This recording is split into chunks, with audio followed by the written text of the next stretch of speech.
Science fiction today is everywhere. From epic blockbusters like Star Wars to iconic books like Dune. We all know and love the genre. But have you ever wondered where sci-fi really came from? Or how it all started? Was it just humanity's curiosity about the stars? Or was there something deeper driving these stories that shaped this incredible genre? Well, what if I told you that the Cold War wasn't just a geopolitical showdown? It was the secret engine behind modern science fiction as we know it. That's right, without the tensions of the space race, the nuclear age, and the Red Scare, we might never have seen the worlds of Fahrenheit 451 or 2001: A Space Odyssey. Don't believe me? Stick around and I'll show you how one of the tensest periods in history gave rise to one of the most imaginative and beloved genres of all time. If you're as fascinated by storytelling as I am, please give this video a like and subscribe to the channel. I'm trying to reach 200 subscribers by the end of the year, and I'd be over the moon, pun intended, if you help me get there. And tell YouTube you want more Mickey Teller. I'm Mickey Teller, the masked storyteller and self-proclaimed fancy author, and with that being said, let's dive in. Since the dawn of time, humanity has looked to the stars with wonder and curiosity. By the 1940s, science fiction was evolving beyond the inexpensive, mass-produced fiction magazines known as pulp magazines. This is where sci-fi as we know it really found its voice. For just a few cents, readers could escape into the incredible world filled with alien planets, rocket ships, and bold heroes battling strange creatures. Writers like Isaac Asimov, Arthur C. Clarke, and Robert Heinlein got their stay here, spinning tales that balance science with imagination. They weren't just writing stories, they were dreamers, sketching out wild visions of the future. Flying cars, colonizing Mars, robots with hearts of gold.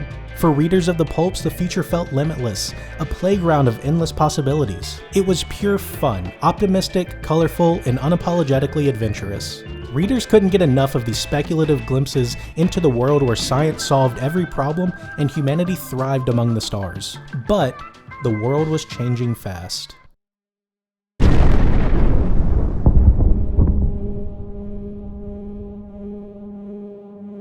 World War II came to a devastating end with the detonation of 2 atomic bombs over Hiroshima and Nagasaki.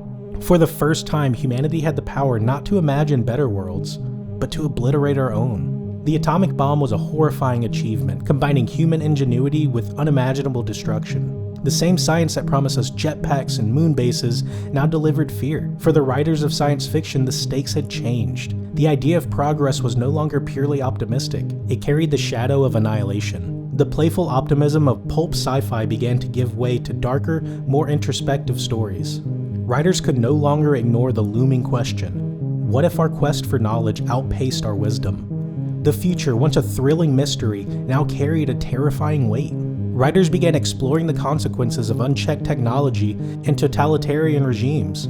George Orwell's 1984 and Ray Bradbury's Fahrenheit 451 didn't just entertain, they warned. After World War II, a new kind of conflict emerged. One fought not with bullets and bombs, but with ideologies and technology. The Cold War was a decades-long rivalry between the United States and the Soviet Union, a battle for global dominance between democracy and communism. This wasn't an effective war on battlefields. It was a war over influence, espionage, and terrifying threats. Both nations poured resources into building nuclear arsenals capable of wiping out life on Earth and creating a tense, high-stakes standoff that kept the world on edge. But amidst the tension, something extraordinary happened. The Cold War rivalry turned upwards, toward the stars. The space race began as the US and the Soviet Union competed to prove their technological superiority. In 1957, the Soviets took the lead with the launch of Sputnik, the first artificial satellite to orbit Earth. It was a shocking moment. It was proof that humanity could reach beyond our planet. Suddenly, space wasn't just a distant dream or a sci-fi fantasy. It was real and achievable. This new reality lit a fire under the imaginations of science fiction writers everywhere. Stories that once speculated about rockets and alien worlds now had a blueprint in real life. Arthur C. Clarke's 2001: A Space Odyssey envisioned the next leap in human evolution, inspired by the technological advancements of the space race. Meanwhile, Ray Bradbury's The Martian Chronicles asked deeper questions about colonizing other worlds. What would it mean for humanity, and what might we leave behind? The space race wasn't just a technological competition. It was a spark for creativity. pushing writers to imagine what humanity's place in the universe could be. Science fiction became a mirror of our hopes and fears, reflecting the excitement of exploring new frontiers while grappling with the responsibilities of wielding such immense power. While the Cold War might have divided nations, the space race united humanity in a sense of wonder. It wasn't just about who would win. It was about proving that we could leave the Earth behind and reach for something greater. And in the process, science fiction found a new identity, blending the optimism of discovery with the cautionary tales of what we might encounter or become out there. While science fiction celebrated the space exploration and the hope of humanity's future, it also faced a darker, more immediate threat: McCarthyism. During the Red Scare of the late 1940s and 1950s, America became gripped by paranoia about communism infiltrating its institutions. This wasn't just about foreign policy. It became deeply personal, with neighbors, co-workers, and even artists seen as potential enemies within. The Red Scare was fueled by the fear that communism wasn't just an external enemy, but a shadowy force corrupting America from the inside. Senator Joseph McCarthy and the House of Un-American Activities Committee led aggressive campaigns to root out suspected communists in government, education, and entertainment. But their methods often relied on flimsy evidence and outright falsehoods, ruining careers and installing a climate of fear. Writers, filmmakers, and academics who dared to question the authority or explore controversial ideas were labeled as subversive, and their work was censored or blacklisted. Science fiction, with its tendency to explore alternative futures and question societal norms, became a target during this period. Many sci-fi writers were liberals, skeptics, and intellectuals, people who often challenged the status quo. Their stories of utopias and dystopias, alien invasions, and technological revolutions were seen as thinly veiled critiques of government and authority.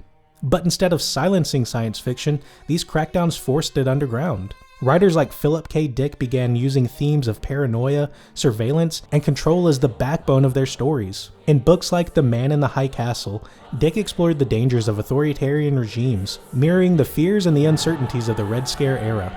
The genre sharpened its edge during this time. Stories became darker, more introspective, reflecting their fear of losing freedom in an age of a government overreach. Authors like Ray Bradbury and Fahrenheit 451 directly addressed the dangers of censorship and conformity, warning readers of a future where ideas could be outlawed. However, the Red Scare left scars. Many writers abandoned controversial themes or writing altogether, all out of the fear of being blacklisted. Others faced economic ruin and personal devastation. Even as sci-fi pushed boundaries, it couldn't escape the shadow of censorship entirely. This wasn't just a battle of ideologies, it was a battle for the future itself. The same fear that inspired space exploration during the Cold War also drove suspicion and suppression at home.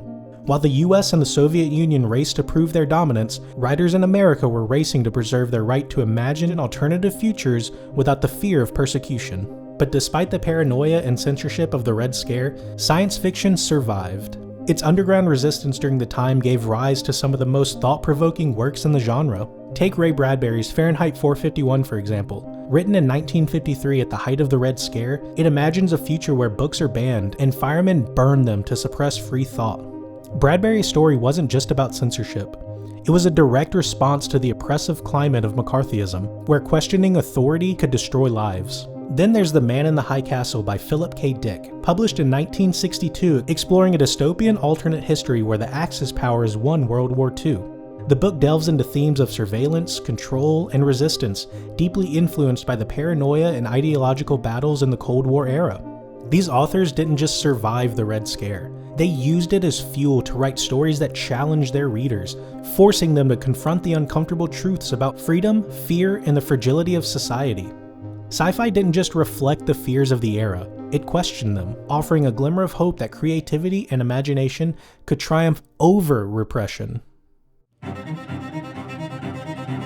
Amidst the fear of a nuclear war, a hero emerged, the dream of space exploration. While the Cold War divided nations, the space race united humanity in a shared sense of wonder. The competition to dominate space was fueled by political rivalry, but its effects went far beyond geopolitics. In 1969, the Apollo 11 mission landed humans on the moon, proving that humanity could achieve the impossible. It was a moment of collective triumph, a reminder that science could be a tool not just for destruction, but for progress and discovery.